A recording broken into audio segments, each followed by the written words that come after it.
se protegían cuidadosamente, incluso de la corona. Cuando la Inquisición española arrestaba a alguien, esa persona simplemente desaparecía en la cárcel hasta que la Inquisición acababa con ella.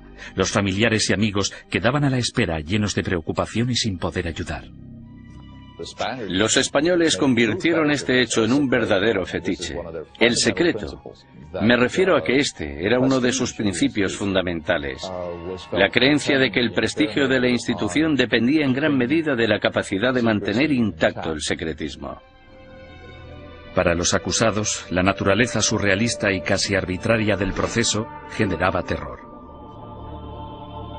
No existía ningún juicio. Eran más bien audiencias tras las que el prisionero volvía a su celda. Después de todo el sufrimiento, que podía prolongarse durante semanas o meses, el acusado podía no llegar a saber los crímenes de que se le acusaba.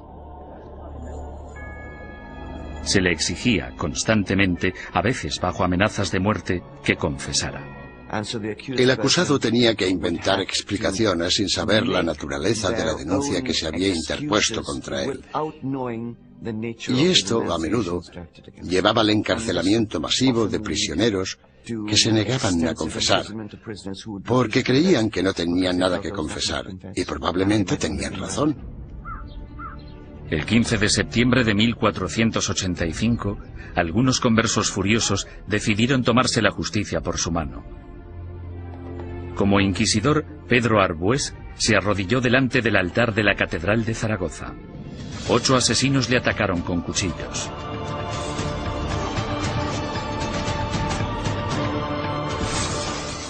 Arbués murió al día siguiente, y con él la esperanza de todos los conversos españoles, pues el desdichado complot hizo que los judíos perdieran la simpatía pública para siempre y garantizó a la Inquisición un lugar en la sociedad española durante las generaciones venideras. Entre los académicos hay una pregunta obvia que ha generado más debate que cualquier otra. ¿Practicaban realmente los conversos el judaísmo en secreto o fueron simplemente cabezas de turco de la intolerancia? El problema desde un punto de vista técnico es que la única fuente de información que tenemos para responder a esta pregunta proviene del Santo Oficio. En consecuencia, el tema a tratar es, ¿debemos creer totalmente en los hermanos del Santo Oficio que investigaron a los conversos? ¿O debemos pensar que fue básicamente un fraude, una gran exageración basada en falsos testimonios? A petición del inquisidor general Torquemada, en marzo de 1492, el rey Fernando emitió otro edicto de expulsión.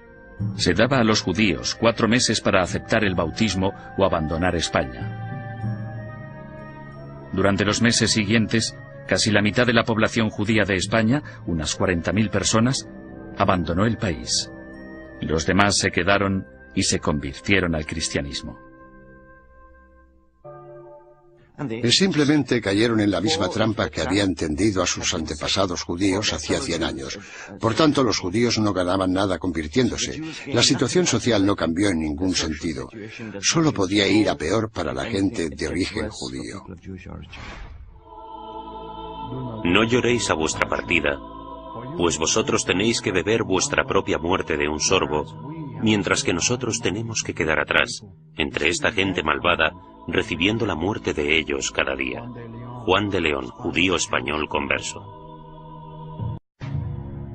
En 1499, la orden de expulsión se amplía para incluir a todos los musulmanes no convertidos de España. Durante los casi 25 años siguientes, una serie de rebeliones, expulsiones y bautismos forzados generan otra clase social de nuevos conversos al cristianismo, los moriscos. Lo que tenemos aquí es el mismo escenario que el de los conversos. Un grupo de gente que pertenecía a otra cultura y a otra religión, y que ahora eran teóricamente cristianos. Esta era una situación hecha a medida que la Inquisición utilizó para apartar a los musulmanes y hacerles practicar el cristianismo. Las persecuciones de moriscos se triplicaron durante los siguientes 100 años. Sin embargo, estos no pudieron o no quisieron adaptarse. Finalmente, en 1609, las autoridades españolas decidieron que los moriscos eran imposibles de convertir y los expulsó a todos. El odio por la Inquisición española era tan intenso entre los musulmanes como entre los judíos. En su intento de conservar el catolicismo como la única religión de España, la Inquisición española encarceló a ciudadanos inocentes, confiscó propiedades, destruyó familias y mandó a miles de personas a la muerte. Lo que no utilizó muy a menudo, según los historiadores, es lo que la ha hecho tan famosa: la tortura. Una de las cosas que se han podido afirmar con seguridad gracias al reciente estudio de la Inquisición es que la tortura se utilizó en muy pocas ocasiones en dicha institución.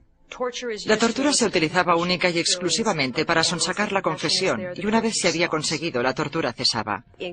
Los inquisidores se enfurecían si sus subordinados torturaban a individuos demasiado viejos, demasiado enfermos, leprosos o supuestos enfermos mentales. Tampoco querían que se torturara a niños. Pero no importa la poca frecuencia de uso, la Inquisición tenía reglas concisas sobre cómo ejercer la tortura. A los prisioneros, ya fueran mujeres u hombres, se les desnudaba. Solo se les cubría sus partes íntimas. No todo el clero de entonces practicaba el celibato, y todos los que lo practicaban no eran capaces de contemplar una escena de estas características una y otra vez sin sentir el más mínimo arrebato de sadismo o satisfacción sexual. Decir que esto podía prolongarse durante siglos es no comprender en absoluto la naturaleza de la sexualidad humana. La garrucha, versión modernizada de la estrapada medieval, se convirtió en el método de tortura más común. El potro, probablemente el instrumento de tortura más famoso de todos, también era muy efectivo, aunque tenía algunos inconvenientes. Su uso no podía prolongarse porque una de las reglas vitales de la tortura era que la Inquisición no podía derramar sangre. Si se vertía una gota de sangre, la tortura debía suspenderse. La toca, o tortura con agua, se convirtió en la favorita de los inquisidores españoles. Durante el terrible sufrimiento, la boca del prisionero se mantenía abierta a la fuerza y se introducía una pieza de ropa por la garganta. Luego se vertía agua por la garganta, de modo que la pieza de ropa quedaba empapada y provocaba al prisionero violentos espasmos. Durante la Inquisición española, la tortura no podía aplicarse más de 3 veces y nunca durante más de 15 minutos. Las afirmaciones que hacían los prisioneros no eran legales, a no ser que las ratificaran 24 horas después, lejos de la sala de tortura. Hubo inquisidores que rompieron las reglas, aunque lo hicieron por ignorancia, más que por malicia. El buen juez debe hacer caso omiso de los gritos, lloros, suspiros, temblores o del dolor del acusado. Y toda tortura debe realizarse con tal cuidado que el acusado no se vuelva loco, ni quede herido, lesionado ni indebidamente angustiado. J. Damunder, testigo ocular de las torturas. Se les pedía que siguieran las normas del libro, eso era todo. Yo no he encontrado, sinceramente, demasiados indicios de que se rompieran dichas normas. Me refiero a que tal vez estaban más dispuestos a seguir los procedimientos que los policías de hoy en día.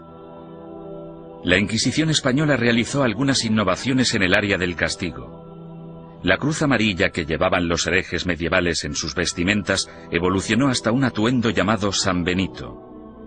Estas ropas debían vestirse en el juicio conocido como el auto de fe o acto de fe, y luego por encima de la ropa de calle mientras durara la penitencia. La gente que iba por la calle era objetivo de todo tipo de comentarios sarcásticos. Los niños les tiraban piedras, todo esto hacía muy difícil poder ganarse la vida.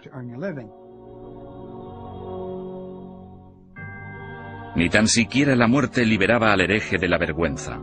El hábito con el que se enterraba al difunto se colgaba en la parroquia del lugar para recordar a todo el mundo en la ciudad que esa persona y su familia estaban relacionados con la herejía. Muerte y humillación no eran los únicos escollos de la Inquisición.